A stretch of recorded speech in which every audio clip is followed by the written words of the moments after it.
a very big whistleblower investigation that we will be releasing in February. Is it the same whistleblower like the one Baba is talking about?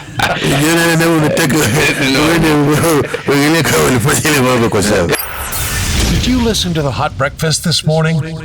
Here's what you missed. Interesting guy. Yeah. Very interesting guy. Just as bearded as yourself. And yourself.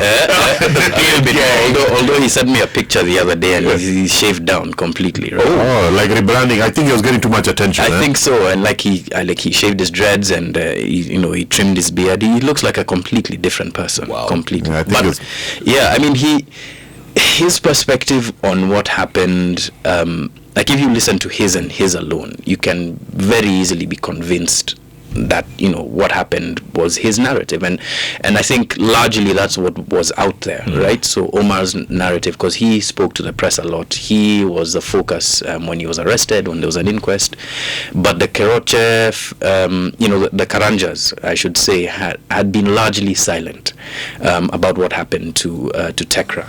And so I think for me that was the more interesting, I think, newer part of that story, that we were able to get Tabitha Karanja to speak about such a painful, part of her life, Annalisa as well, and some of their friends, and putting that together for the audience to kind of like think about, well, what really happened was a goal for us there. I think we might have achieved that. Nice. Yeah. Well done. Thank All you. sides of the story, huh? Thank you. And then the second episode, oh my goodness, River Yalla. Where, 30 bodies? Oh man. Plus and counting? 30 plus. Yeah.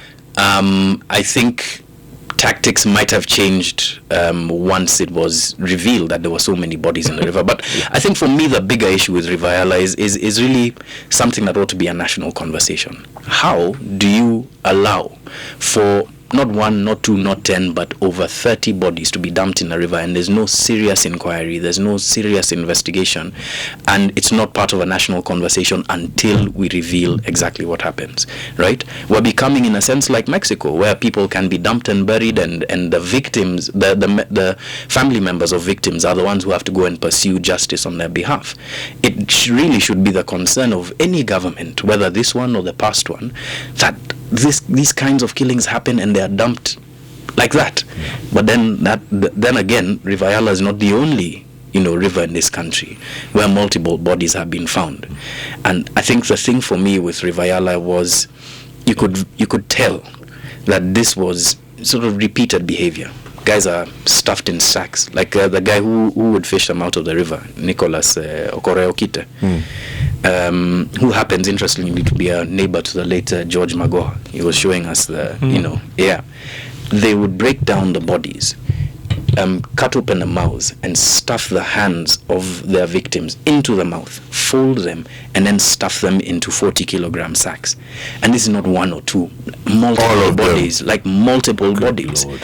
That's a very serious thing. We have a very serious problem with violence in this country. Would a lot of people have been saying behind the scenes it could be the police, extrajudicial killings, because it also takes someone who knows they can't get caught. Like if it's me and you can't even think of taking someone's life out. Exactly. Because you've never done it, and you're afraid to get caught and the trauma that comes with it. But for someone to even stuff your hands in the mouth, and that's not break one you down person. like a goat, chop you up and so I think that's why there's so much credence to the allegation that it's a police. I wouldn't go as far as saying that it's them or all the time, but there certainly is a very serious problem with impunity in this country. You can't allow for these kinds of things to happen, and we just go silent. A year later, 30 guys have been washed down a river. The guys at the riverbank collecting skulls and hanging them on trees for guys to come and gawk at. Like the first day we got there, that's exactly what happened. There's a guy's skull that's hanging on a tree next at the riverbed. Oh, and has it been pulled down? No, it hasn't. It's still there. It's still there because and it's not just like skulls. Guys would find femurs. They'd find all parts of the body parts, and they just put them there. Nobody has come to collect them.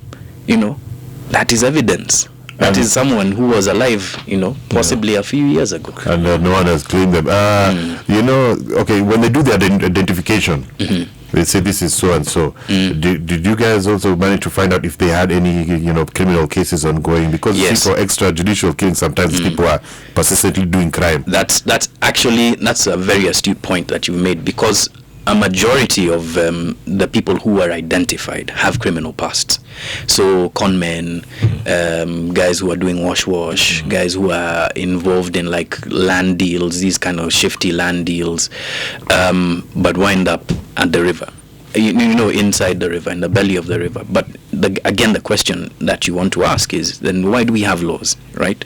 And sometimes it's important to think about how a society treats the worst of the worst within it, right? That's how we should be judged, not by how we treat our best, but how we treat our worst, how we treat the people who have gone off the rails and are criminals. And you know, if we decide that we're going to go the Hesi way, let's make it the law, right?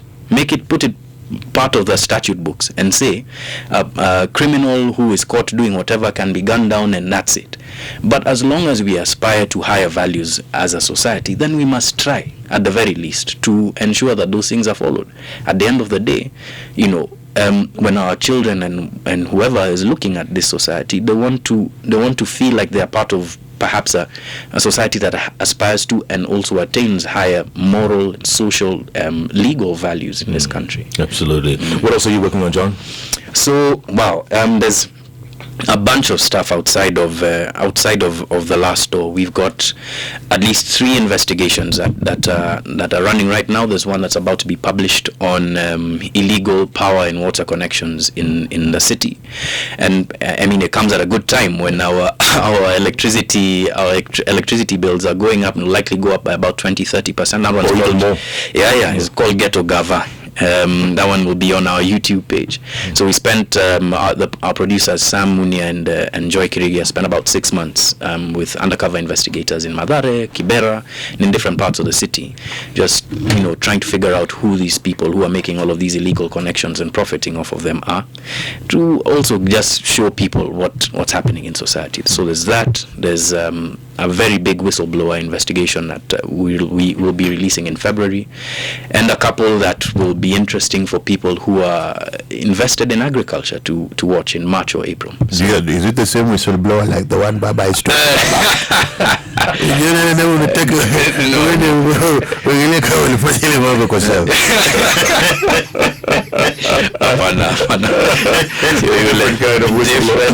Different guy. Is it safe to be a whistleblower in Kenya? Because in the States, the government will change identity, give you move you protection, and you become a whole new person, even with a job and everything, and life goes on. Here, the track record is not very good for whistleblowers in this country. Like look at the guy who was here for the Masai Mara investigation. This guy put his life on the line, to go and expose his boss. It becomes a big news story, and congrats to Wahiga and to Asha who did the story at that time. It goes to court, and 2 years down the line, what's happening? He's been left twisting in the wind, And she was reinstated also. Exactly, and she was reinstated. Yes. And it's not that crimes did not take place. Crimes did take place. Economic crimes did take place. There's a person who was a chairperson of the board, who was part of the whistleblowers from that incident. He has to have 24-hour protection from the police right now, because his life is consistently under threat. So, it's tough to be a whistleblower, and it's not for a lack of laws. We have the Witness Protection Agency that, was formed on or around 2009. They have, and the thing with that is that, fine, you have the Whistle Protection Agency, but if the people who are supposed to be protecting you are alleged to also be, sometimes on that compromised, then you have to have some really serious conversations with yourself. And some have been killed too, huh? Yeah, some ended up dead. Oh yeah, I mean there's a bunch of whistleblowers, and some of them who we don't even know, right, who have wound up dead, who have been chased out of this country. But I want to strike a more hopeful tone with them, because if it isn't for those kinds of brave individuals in our country, there's so much that we wouldn't know. There's so much that's going on right now that it'll take is one person to step up and say, I know where the bodies are buried, and that could spark something completely moment defining for this country, and so in as much as it's dangerous, in as much as the risks are there, and sometimes you don't get rewarded for that kind of bravery, it's important to do that, because if we don't do that, then we'll never know how this society works, and we'll never know who's taking from the public. What's that light-skinned guy whose Land Rover was found in Kiambu? Yes, Dunstan. Yeah, there's Dunstan, there's Mwenda Binjiwe, there's Solomon Tekla Michael, the Ethiopian gentleman who was pulled out of his Bentley in traffic in the middle of the day with a traffic police officer standing there. There's a bunch of people who've gone missing like that and have not been found again. So we investigated any of those? Or? We have begun to investigate that. In fact, I was on the phone just as I was walking in with one of the members of, I won't say which family, because we're looking into doing that. Yeah. Do you get worried sometimes, John? Because you touch on some very sensitive topics, right? And here, like Nick says, you get no protection. It is a worry. It is a worry for me personally, and for the small and really dedicated team at Africa Uncensored, because whereas we are not doing this out of malice, and we're not doing this to hurt anybody, it's really a dangerous job. And fortunately for us, it's been safe for most of our existence as an organization. Of course, there have been some incidences with me in the past, but sometimes all it takes is just one guy to get angry enough and find you in the wrong place, wrong time. So a lot of the time before stories are published, there's a lot of thinking that goes into our own safety, our sources' safety, and how to be able to navigate that. And you kind of just, at the end of the day, no matter how much you plan, you just have to kind of like hope for the best and really lean on the public's acceptance of the work that you do, and to remind people that I've never done a story, and we've never done a story that is meant out of malice to anybody, no matter what they've done. And we always give opportunities to the other side to speak on or reflect on the kinds of things that they're accused of doing. Ever got any threats that you took seriously? Oh yeah. I mean, wow, there's been a bunch, but I mean a few serious threats while I was working with Moha, a bunch of times that's happened. More recently, there was a bit of concern with what happened with the Pandora Papers, right? So that there'd be some retaliation from members of the Kenyatta family, and because of the nature of that investigation, we almost preemptively had to just lay low with my family and stuff like that. And so this was 2 years ago. So yeah, you do get these kinds of threats, but again, I don't want to deter anybody from pursuing this kind of journalism, because it's so important, especially for emerging democracies like ours, that we continue to shine a light and continue to keep people accountable, hold people's feet to the fire. And it doesn't always have to be about politics or business. Even in entertainment, there's always something to look into. Do you get satisfaction from what you do, John? Obviously, you love what you do. You're passionate about it. I mean, at the end of the day, do you think you're making a difference? That's a really interesting question, Jeff. Do I personally think that I'm making a difference? I don't know. I would have said yes, a few years ago, but I honestly don't know. I've come to the realization that all you can do sometimes is just the work that you do, and hope that the public responds, hope that some people's lives, some people who you never met, are impacted by what you do. But I think it was a bit selfish of me to expect that my work, or our work, is the one that's going to make a difference. That's just not how life works.